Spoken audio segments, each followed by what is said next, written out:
प्रिय छात्र एवं छात्राओं, ऑनलाइन क्लासेज कोविड-19 महामारी आने के बाद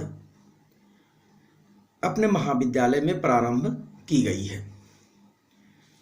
प्रिय छात्र छात्राओं, इस महामारी के कारण महाविद्यालय का शैक्षणिक कार्य काफ़ी प्रभावित रहा, जिसके कारण शासन स्तर से यह निर्देश प्राप्त हुआ कि सभी प्राध्यापक अपने छात्र छात्राओं से ऑनलाइन तकनीक के माध्यम से जुड़ने का प्रयास करें।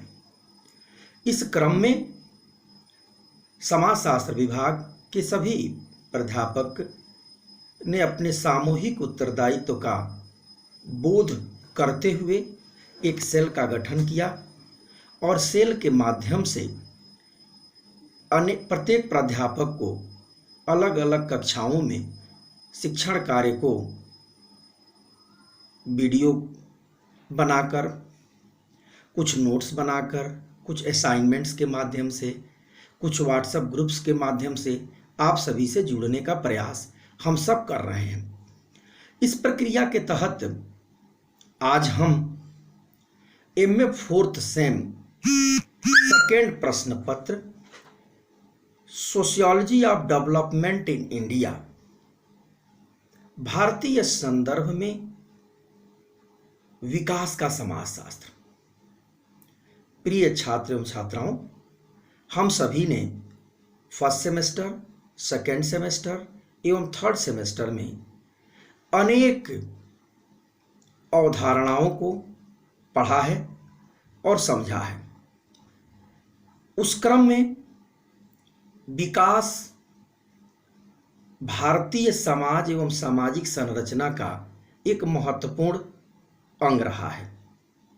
किसी भी समाज को प्रगतिशील बनाने में, उसे दिशा प्रदान करने में, उसमें गति बनाए रखने में विकास का एवं परिवर्तन का बहुत महत्वपूर्ण साथ रहा है।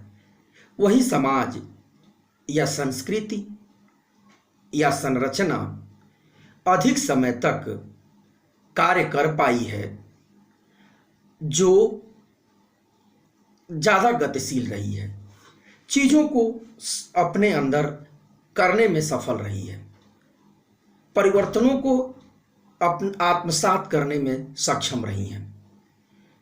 वही समाज गतिशील भी रहा है और परिवर्तन को सार्थक दिशा में लेने का प्रयास भी किया है।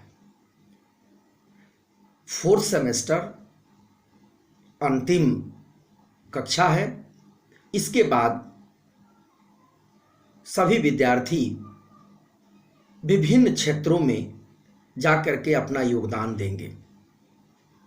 इस क्रम में जो सेकेंड पेपर है विकास का समाजशास्त्र, भारतीय संदर्भ में बहुत ही रेलिवेंट है, क्योंकि हम सभी ने फर्स्ट सेमेस्टर, सेकेंड सेमेस्टर में ग्रामीण समाजशास्त्र, नगरीय समाजशास्त्र, ग्रामीण और नगरीय संरचना और समस्याओं के बारे में विस्तृत अध्ययन किया है।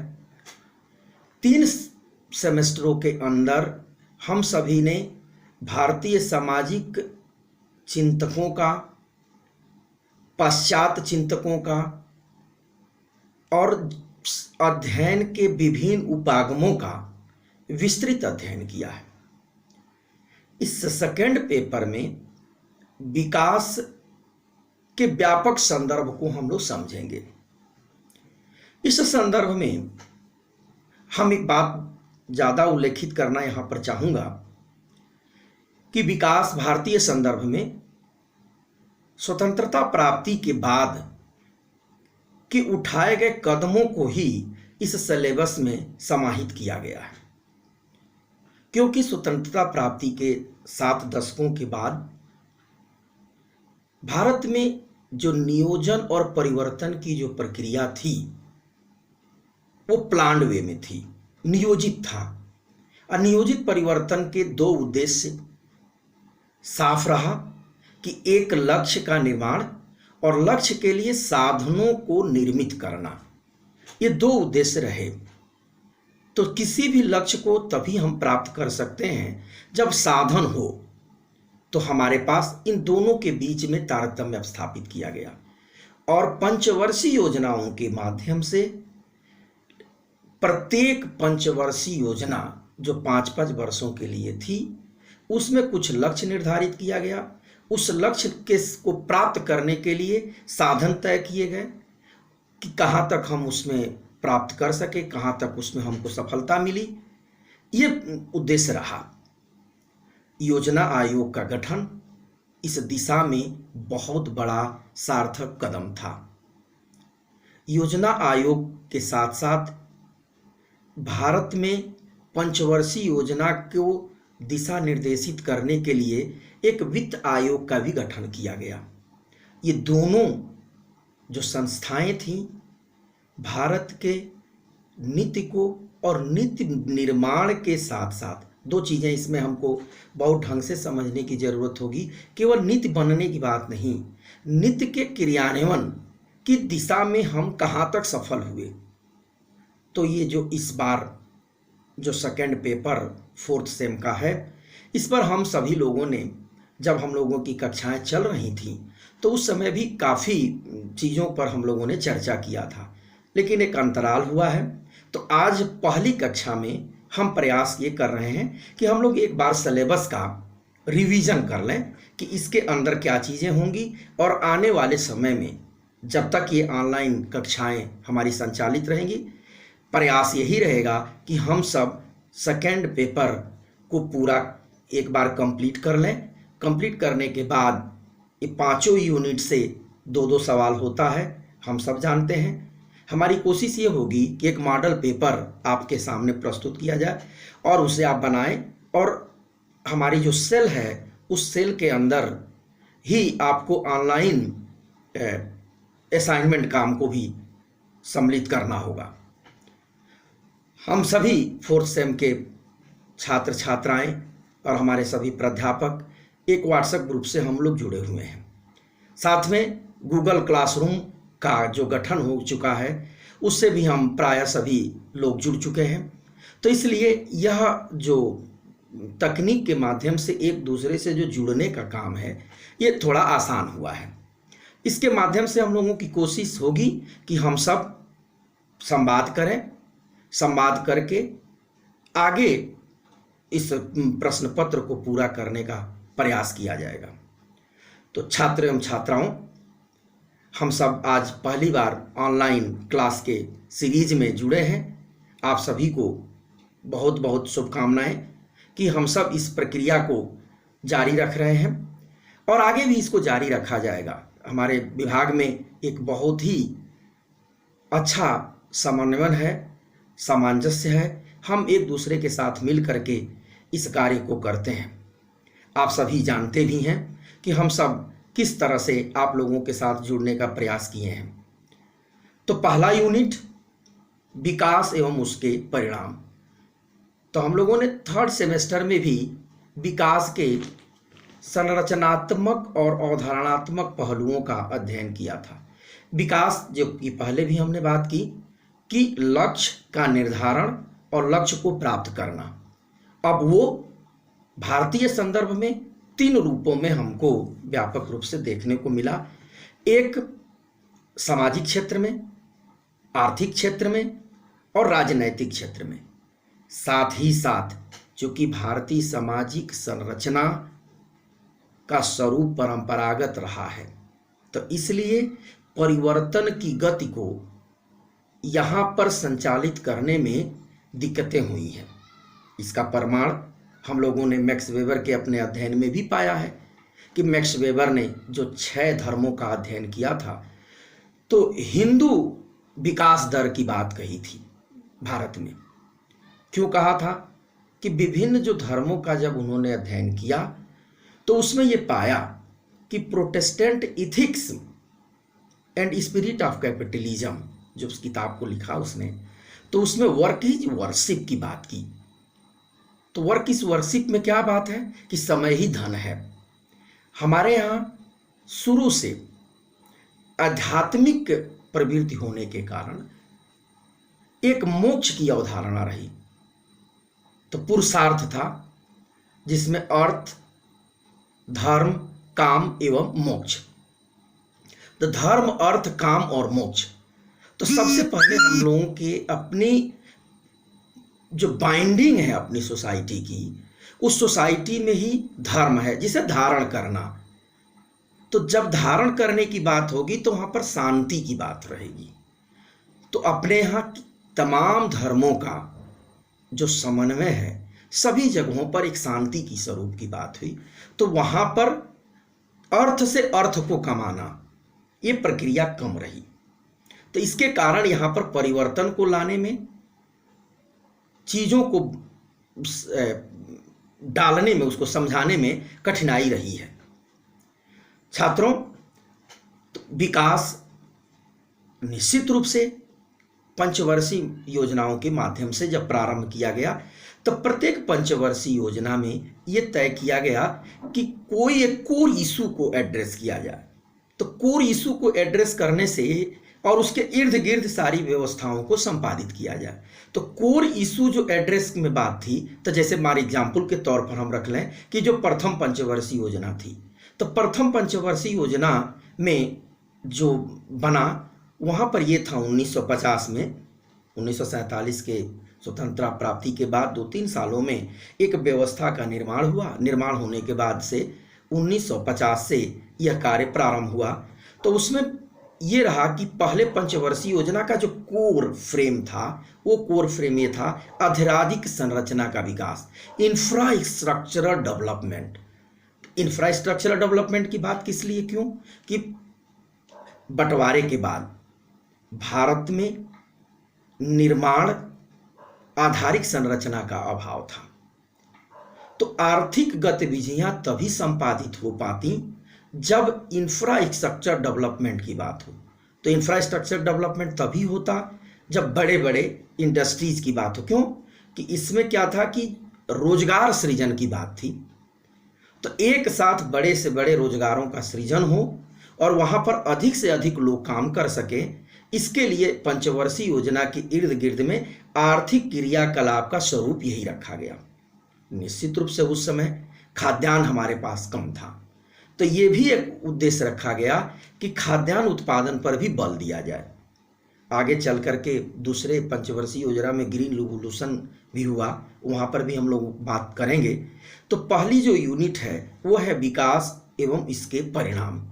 तो हमको पूरे समग्र रूप में जो 7 दशकों में जो विकास हुआ है, सामाजिक क्षेत्र में, आर्थिक क्षेत्र में, सांस्कृतिक क्षेत्र में और हमारे सामाजिक संरचना में जो बदलाव हुआ है, उनको हम इस यूनिट के अंदर देखेंगे। और परिणाम देखिए, विकास निरपेक्ष नहीं है, वो सापेक्ष है। तो सापेक्ष जब विकास की बात होगी तो उसमें परिणाम में दोनों पहलू आएगा, उसका सकारात्मक पक्ष भी होगा और नकारात्मक पक्ष भी होगा। तो छात्र छात्राओं, हम लोगों ने इस पर अपनी कक्षाओं में इस यूनिट को व्यापक रूप से देखा भी था, फिर भी इस पर हम आगे चर्चा करेंगे। विकास के मार्ग में संस्थागत एवं सांस्कृतिक बाधाएं, जो हम लोगों की दूसरी यूनिट है, वही जो मैक्स वेबर ने जो बात की, हिंदू विकास दर। तो इसलिए कहा उसने कि अपनी जो भारतीय सामाजिक संरचना एवं व्यवस्था है वो परंपरागत है। यहाँ पर धर्म, रीति रिवाज, मूल्य, मान्यताएं उतनी आसानी से नहीं बदलती जितनी जल्दी बदलनी चाहिए थी या बदलती हैं। तो कल्चरल जो वैरियर्स है और इंस्टीट्यूशंस, वो इंस्टीट्यूशन विशेष करके हम लोग देख लिया जाए अपने यहाँ जाति व्यवस्था, अपनी जो पिलर्स है, पिलर है जो सामाजिक संरचना का, उसमें 3 एलिमेंट्स बहुत महत्वपूर्ण है। अपना एक परिवार, अब परिवार में भी परंपरागत रूप से संयुक्त परिवार ही भारतीय सामाजिक संरचना का मूल अवयव है, और विवाह नामक संस्था, और तीसरा जातिगत व्यवस्था, जाति व्यवस्था। तमाम गुप्त काल से जातियां आईं, इसके प्रमाण हैं। जाति व्यवसाय से जुड़ा हुआ है। जिस व्यवसाय से जो लोग जुड़ते चले गए वो वंशानुगत रूप से वो प्रायः मान लिया गया कि वो उसी जाति से जुड़ा हुआ है। तो जाति के आधार पर कार्यों को संपादित किया जाने लगा।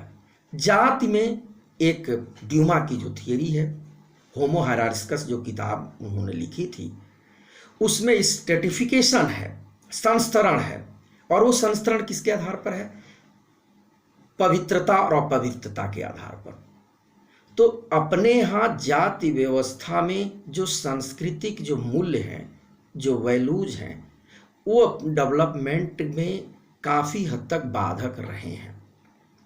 और वो चीज़ें आगे चल के जब विभिन्न पंचवर्षीय योजनाओं के माध्यम से शिक्षा के क्षेत्र में विकास हुआ तो इसमें बदलाव आया। और ये सांस्कृतिक और संस्थागत कौन कौन सी बाधाएं अपने यहाँ विद्यमान थीं जिन्होंने विकास के मार्ग को प्रभावित किया।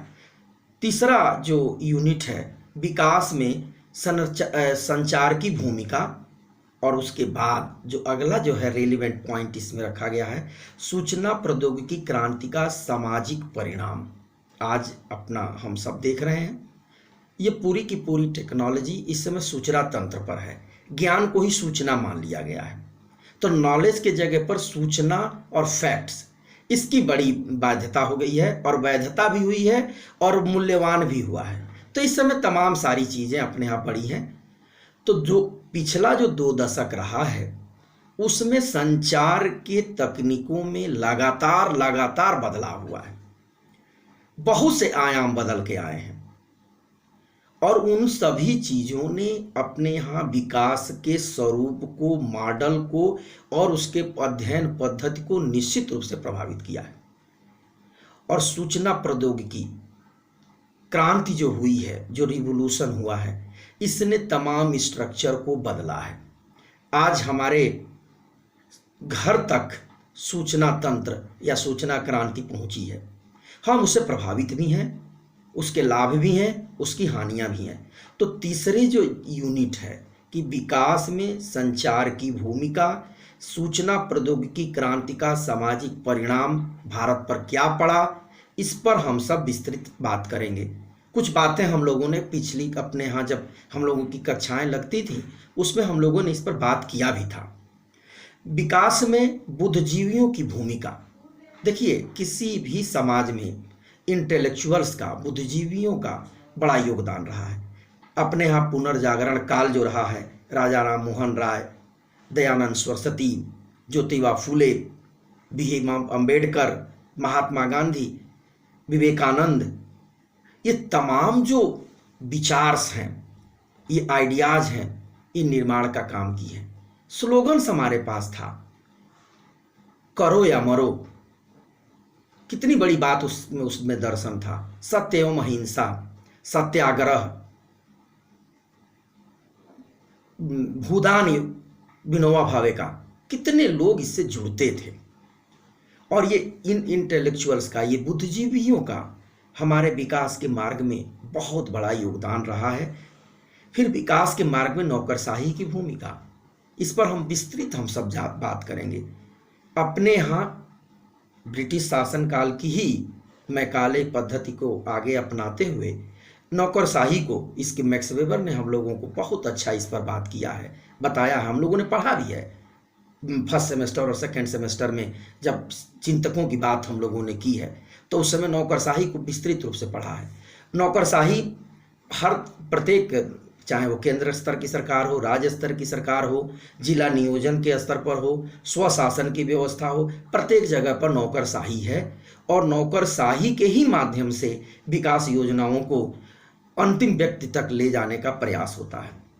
तो उस क्रम में निश्चित रूप से नौकरशाही कहीं कहीं पर सार्थक रूप से काम आती है, कहीं कहीं पर बहुत बाधाएं भी उत्पन्न करती हैं। तो इस पर भी हम लोग आगे चल करके बात किया जाएगा।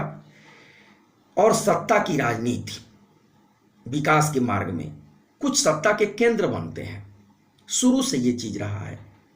1950 से लेकर और अब तक तमाम सत्ता के केंद्र रहे, नेताओं के गुट्स रहे जो विकास को प्रभावित करते रहे।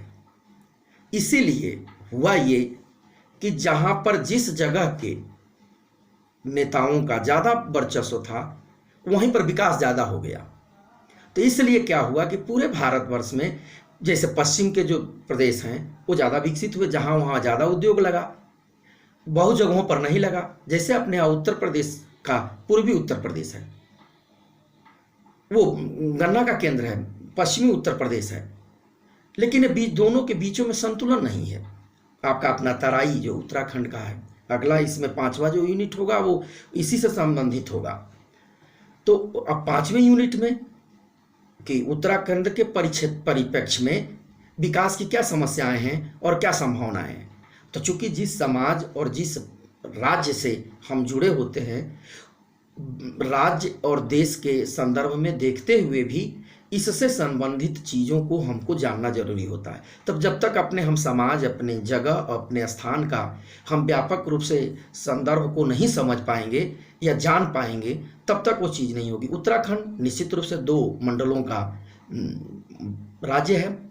यहाँ पर लगभग 1 करोड़ की आबादी है। 3 इसके परिक्षेत्र हो जाते हैं। अधिकांश करीब 10 से 11 जिले पर्वतीय हैं, कुछ जिले मैदानी हैं। तो इस स्थिति में संतुलन को बनाना, विकास की योजनाओं को बनाना, और पर्वतीय क्षेत्र में और मैदानी क्षेत्र की दोनों जगहों की समस्याएं, और उत्तराखंड नवोदित राज्य लगभग 19-20 बरस इस राज्य को हुआ है। तो इस संदर्भ में भी हम लोग व्यापक रूप से चर्चा करेंगे। तो आज हम